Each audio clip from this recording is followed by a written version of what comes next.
I died, and what Jesus revealed about fasting will shock you. Jesus NDE shocking testimony. The Chicago skyline glittered, a jagged tapestry of steel and glass against the bruised twilight. Evelyn Reed, 45, gazed at it from her 52nd floor office, a half-eaten salad wilting on her desk. The view was supposed to be inspiring, a testament to her success. She was a senior partner at Thorne & Davies, one of the city's most prestigious law firms. She'd clawed her way to the top, sacrificing sleep, relationships, and any semblance of a personal life. Yet, the view felt empty. Evelyn was a master of control. Her life was a meticulously crafted schedule, each hour accounted for. She was known for her sharp intellect, her relentless work ethic, and her ability to dismantle opposing counsel with surgical precision. Emotion was a liability, spirituality a childish fantasy. She dealt in facts, logic, and the cold, hard reality of the law. Evelyn, you're still here. Sarah, her best friend and a paralegal at the firm, poked her head in. Sarah was everything Evelyn wasn't: warm, empathetic, and deeply spiritual. She'd been gently nudging Evelyn towards a more balanced life for years, with little success. Just finishing up, Evelyn said, her voice tight with fatigue. Big day tomorrow. The Miller case. Sarah sighed. You know, you look exhausted. When was the last time you took a real break? Breaks are for the weak, Sarah, Evelyn said, a brittle smile on her face. It was a joke, but it held a kernel of truth. She believed it. You're going to burn out, Ev, Sarah warned. You need to find some peace. Evelyn scoffed. Peace? In this profession? You're hilarious. Later that night, Evelyn found herself scrolling through Instagram. A celebrity was promoting a 3-day juice cleanse. Reset your system. Boost your energy. Feel amazing, the caption blared. Evelyn, normally immune to such fads, felt a flicker of interest. Maybe a quick detox was what she needed. It wasn't about spirituality, of course. It was about efficiency. A way to optimize her performance. The next morning, Evelyn informed her demanding boss, Mr. Thorne, that she'd be taking 3 days off. He raised a skeptical eyebrow, but Evelyn's track record was impeccable. He couldn't argue. She was a machine, and even machines needed occasional maintenance. Her older sister, Clara, a yoga instructor with a penchant for crystals and meditation, called Evelyn that evening. A juice cleanse? Clara chuckled. That's so unlike you, Ev. Are you sure you're not having a midlife crisis?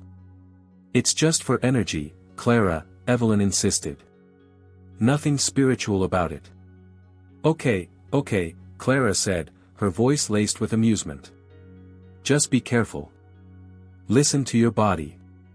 Evelyn dismissed her sister's concern. She was in control. Always. This cleanse was just another item on her to-do list, a means to an end. She had no idea that it would be the catalyst for an experience that would shatter her carefully constructed reality and send her on a journey to the very edge of existence. The meticulously planned life of Evelyn Reed was about to be irrevocably interrupted. The first small crack in her armor of control had appeared. The first day of the juice cleanse was uneventful. Evelyn followed the instructions meticulously, drinking the prescribed concoctions at the designated times. The flavors were surprisingly palatable, a mix of fruits and vegetables she wouldn't normally consume. She felt a slight headache, but attributed it to caffeine withdrawal. Day 2 was more challenging. Hunger pangs gnawed at her, and a persistent fatigue settled in. She found it difficult to concentrate on her work, which was piling up in her absence. She started to question her decision, but her stubborn pride wouldn't allow her to quit. On the morning of the 3rd day, Evelyn prepared the final juice. It was a vibrant green blend, containing kale, spinach, cucumber, celery, and a small amount of ginger. She'd never had a problem with any of these ingredients before. She took a large gulp. Within minutes, a strange tingling sensation began in her lips and tongue. Her throat felt tight, and her breathing became labored. She felt a wave of dizziness, and her vision blurred. Panic surged through her. This wasn't normal. She stumbled towards her phone, trying to dial 911, but her fingers fumbled clumsily. She collapsed onto the floor, her body convulsing. Her last conscious thought was a desperate plea, "Help me." The paramedics arrived within minutes, alerted by a neighbor who'd heard the thud of her fall. They found Evelyn unresponsive, her skin pale and clammy, her pulse weak and thready. They administered epinephrine, but her condition continued to deteriorate. "She's going into anaphylactic shock," one paramedic shouted. "We're losing her." They worked frantically, inserting a breathing tube, starting in 4, administering more medication. The heart monitor beeped erratically, then flatlined. A long, continuous tone filled the room. No pulse. Starting CPR. The rhythmic compressions on her chest, the forced breaths into her lungs, the frantic efforts to restart her heart, Evelyn was clinically dead. The bustling city outside her apartment window, the life she'd so meticulously controlled, faded into nothingness. The machine that was Evelyn Reed had finally broken down. But something else, something far beyond her comprehension, was just beginning. The sensation was unlike anything Evelyn had ever experienced. It wasn't painful, nor was it pleasant. It was simply, nothing. A void. Then, a subtle shift. A feeling of floating, of being untethered. She looked down and saw her own body, lying on the floor, surrounded by paramedics. It was a strange, detached observation, like watching a scene from a movie. She felt no fear, no anxiety. The frantic activity around her body seemed distant, irrelevant. She was being drawn upwards, gently but irresistibly, towards a soft, warm light. The light grew brighter, enveloping her completely. She felt a sense of peace, a profound stillness that she'd never known in her life. She was moving through a tunnel, a passage of swirling colors and patterns. The sensation of speed increased, but there was no discomfort. Then, the tunnel opened into a vast, luminous space. It wasn't a place she could define with earthly terms. It was more of a feeling, a state of being. A presence emerged from the light. It wasn't a human form, but a radiant energy, a being of pure love and compassion. This being communicated with her, not through words, but through direct thought transfer, a flow of understanding that bypassed her intellect and went straight to her soul.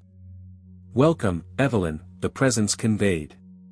It wasn't a voice, but a knowing, a deep resonance within her. Evelyn felt no fear, only a profound sense of recognition, as if she'd known this being all her life, or perhaps even longer. "Where am I?" she thought, her mind still struggling to grasp the reality of her situation. "You are between worlds," the presence responded. "You are home." The life review began. It wasn't a judgment, as she'd always imagined. It was more like watching a movie of her life, but with a heightened awareness of the emotional impact of her actions. She saw her childhood, her ambitious drive, her strained relationships, her relentless pursuit of success. She saw moments of kindness, small gestures she'd forgotten, and their positive ripple effects. She also saw moments of harshness, of self-centeredness, and the pain they'd caused. She felt the emotions of others as if they were her own. She understood the interconnectedness of all things, the invisible web that linked every thought, word, and deed. She saw her career, her triumphs in the courtroom, and the emptiness that had grown within her despite her achievements. She saw how her focus on the material world had blinded her to the deeper truths of existence. The being of light remained with her, a constant source of comfort and understanding. There was no condemnation, only unconditional love. Evelyn began to understand that her life had been a journey, a series of lessons, and that even her mistakes had served a purpose. The review wasn't just about the past. It was about the potential of her future. She saw glimpses of what could be, of a life lived with greater purpose and compassion. But the choice, the being made clear, was hers. The radiant energy before Evelyn solidified, taking on a form that was both familiar and awe-inspiring. It was Jesus, his presence radiating a love so profound it brought tears to Evelyn's eyes, tears she didn't know she could shed in this ethereal realm. "Evelyn," Jesus said, his voice a gentle resonance that filled her being, "you have been brought here to understand a truth that has been lost to many." He gestured, and a vision unfolded before her. She saw a vast, shimmering network of light, connecting the earth to the heavens. It looked like golden threads, pulsing with energy. "This," Jesus explained, "is the power of prayer and fasting.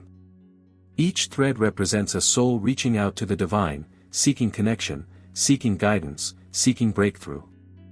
Evelyn noticed that some threads were thick and vibrant, while others were thin and faint. "Fasting," Jesus continued, "is not merely abstaining from food. It is a spiritual discipline that clears the channels of communication between you and your Creator. It is a way of humbling yourself, of silencing the clamor of the physical world, so that you can hear the whispers of the Spirit." He showed her images of Moses on Mount Sinai, his face glowing with divine light after 40 days of fasting and prayer. He showed her Elijah, receiving strength and direction from God after his fast in the wilderness. He showed her Daniel, gaining wisdom and understanding through his commitment to prayer and fasting. These were not rituals, Jesus emphasized. They were acts of surrender, of opening themselves to the flow of divine power. Fasting, when done with a pure heart and a sincere desire to draw closer to God, creates a spiritual opening, an alignment that allows heaven's blessings to flow into the earth. Evelyn saw how fasting amplified the power of prayer. It was like adding fuel to a fire, making the flames burn brighter and stronger. She saw how it sharpened spiritual discernment, allowing individuals to see beyond the veil of the physical world and perceive the spiritual realities that underlay it. Jesus took her on a journey through different types of fasting. He showed her the complete fast, like his own 40-day fast in the wilderness, a time of intense spiritual warfare and preparation. He showed her partial fasts, like Daniel's, where certain foods were restricted, symbolizing a commitment to spiritual priorities. He showed her communal fasts, where groups of people joined together in prayer and fasting, creating a powerful collective energy. "The type of fast is less important than the heart behind it," Jesus said. "It is not about legalism or earning merit. It is about creating a space for God to move in your life and in the world." He then showed Evelyn the common mistakes people made when fasting. He showed her those who fasted for show, to impress others with their piety. Their prayers were like empty vessels, lacking the power of genuine connection. He showed her those who fasted out of obligation, seeing it as a chore rather than a privilege. Their hearts were not engaged, and the spiritual benefits were minimal. He showed her those who focused solely on the physical aspects of fasting, neglecting the spiritual component of prayer and seeking God's will. They were missing the very essence of the practice. Jesus also explained to Evelyn that there is no one formula for all. Some may need medical supervision, especially if they have underlying health conditions. The length and type of fast should be guided by wisdom and discernment, always seeking God's direction. The most important thing, Jesus said, is to approach fasting with humility, sincerity, and a genuine desire to draw closer to God. It is not a magic formula, but a powerful tool that, when used correctly, can unlock spiritual breakthroughs and transform lives. He showed Evelyn a vision of her own life, transformed by the practice of fasting. She saw herself filled with peace, purpose, and a deep connection to the divine. She saw herself serving others, sharing her wisdom, and radiating the light of God's love. The vision faded, and Evelyn stood before Jesus, her heart overflowing with gratitude and awe. The peace she felt was unlike anything she'd ever imagined. The temptation to stay in this realm, to remain in the presence of such unconditional love, was almost overwhelming. "You have a choice, Evelyn," Jesus said gently. "You can You have a choice, Evelyn, Jesus said gently. You can remain here, in this realm of perfect peace and understanding, or you can return to your earthly life. Evelyn hesitated. The thought of returning to the pain, the struggles, the limitations of her physical body was daunting. But then, she remembered the visions she'd seen, the potential for a life lived with purpose, the opportunity to share the wisdom she'd gained. She thought of Sarah, her friend, who had always sensed a deeper calling within her.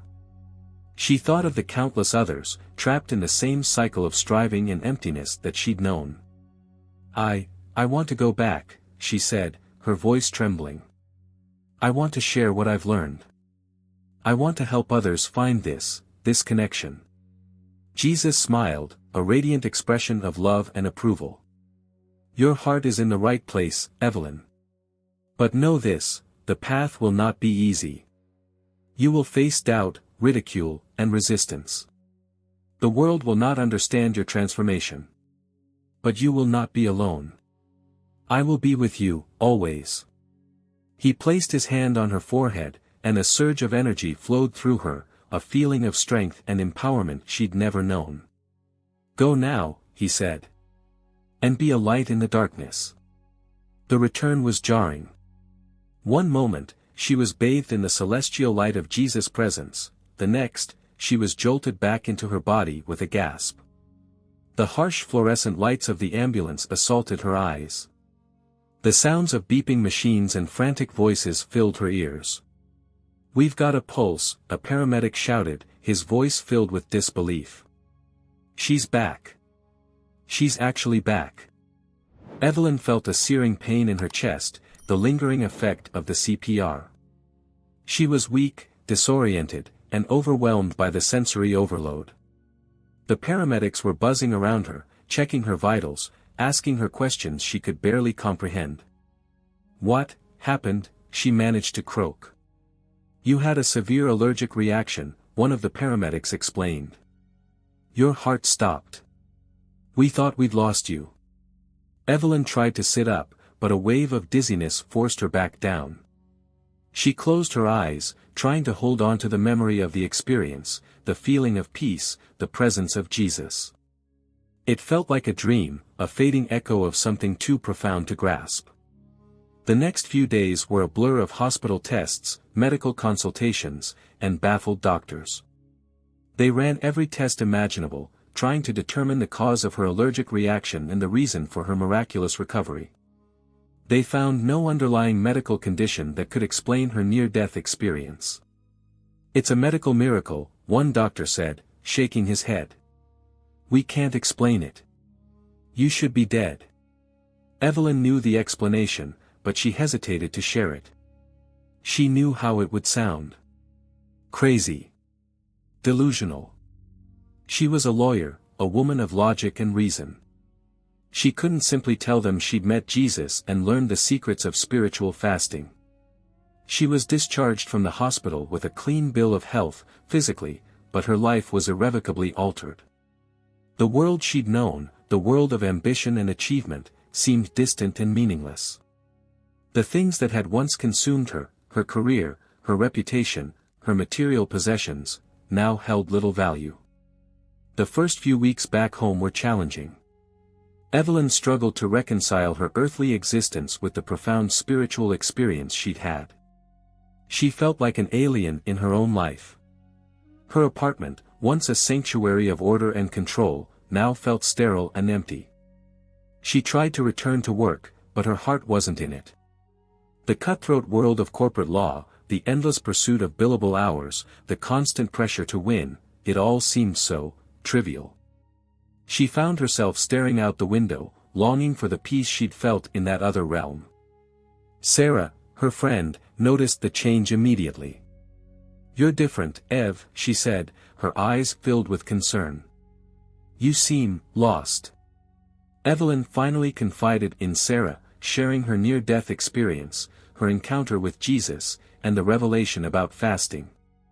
She expected skepticism, perhaps even ridicule, but Sarah listened intently, her eyes wide with wonder. I knew it, Sarah whispered.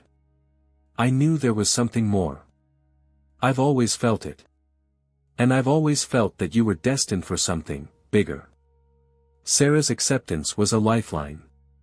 It gave Evelyn the courage to begin making changes in her life. She started small, incorporating prayer and mindful fasting into her daily routine. It wasn't easy. Old habits died hard. Her mind, so accustomed to racing, struggled to find stillness. But with each passing day, she felt a growing sense of connection, a deepening of the peace she'd experienced during her NDE. She started with short periods of fasting, focusing on her intention, praying for guidance, and seeking to align her will with God's. She found that it cleared her mind, sharpened her intuition, and gave her a sense of clarity she'd never known before. One morning, Evelyn woke up with a profound sense of conviction. She knew she couldn't go back to her old life. She called Mr. Thorne and resigned. He was shocked, bewildered, even angry. He couldn't understand why she would throw away a successful career, a partnership at a prestigious firm. "You're making a mistake, Evelyn," he said. "You're throwing away everything you've worked for." "I'm not throwing it away," Evelyn replied calmly. "I'm finding something more." She used her legal skills and experience to volunteer at a non-profit organization that provided legal aid to low-income families. It was a far cry from the high-stakes world of corporate law, but it filled her with a sense of purpose she'd never found in the courtroom. She began to simplify her life, decluttering her apartment, donating clothes and possessions she no longer needed. She spent more time in nature, walking in parks, meditating by the lake. She rediscovered the simple joys of life, the beauty of a sunset, the warmth of a human connection. Her relationships transformed. She became more patient, more compassionate, more forgiving. She reconnected with her sister, Clara, finding common ground in their shared interest in spirituality, albeit from different perspectives. She started a small group, meeting weekly in her apartment. It was a diverse group of people, drawn together by a shared desire for spiritual growth. They prayed together, studied scripture, and practiced mindful fasting. Evelyn shared her experience, not as a preacher, but as a fellow traveler on the journey. Evelyn's story began to spread, quietly at first, then with growing momentum. People were drawn to her authenticity, her humility, and the palpable sense of peace that radiated from her. Sarah, her friend, deepened her own spiritual practice, incorporating fasting and prayer into her life with renewed fervor. She found a new sense of purpose, volunteering at a local homeless shelter and using her legal skills to advocate for the marginalized. Even Mr. Thorne, Evelyn's former boss, began to question his own path. He'd always dismissed spirituality as nonsense, but Evelyn's transformation had shaken him. He started reading books on mindfulness and meditation, searching for the peace that seemed to elude him despite his material success. He made a sizable, anonymous donation to the nonprofit Evelyn now worked. Clara, Evelyn's sister, found a new appreciation for the power of fasting, integrating it into her yoga and meditation practice. She saw how it deepened her connection to the divine and enhanced her intuition. The small group that met in Evelyn's apartment grew, attracting people from all walks of life: lawyers, teachers, artists, students, retirees. They shared their struggles, their insights, and their experiences of spiritual awakening. They found strength in community, supporting each other on their individual journeys. Evelyn never claimed to have all the answers. She emphasized that her experience was unique to her, and that each person's path to spiritual awakening would be different. But she shared the principles she'd learned: the importance of prayer, the power of fasting, the transformative potential of living a life aligned with one's soul's purpose. One evening, as Evelyn sat in quiet contemplation after her group had left, she felt a familiar presence, a warmth that enveloped her. It wasn't a vision, as she'd experienced before, but a deep, inner knowing. Jesus was with her. She heard no words, but a message resonated within her soul: "You have planted the seeds, Evelyn. Now watch them grow."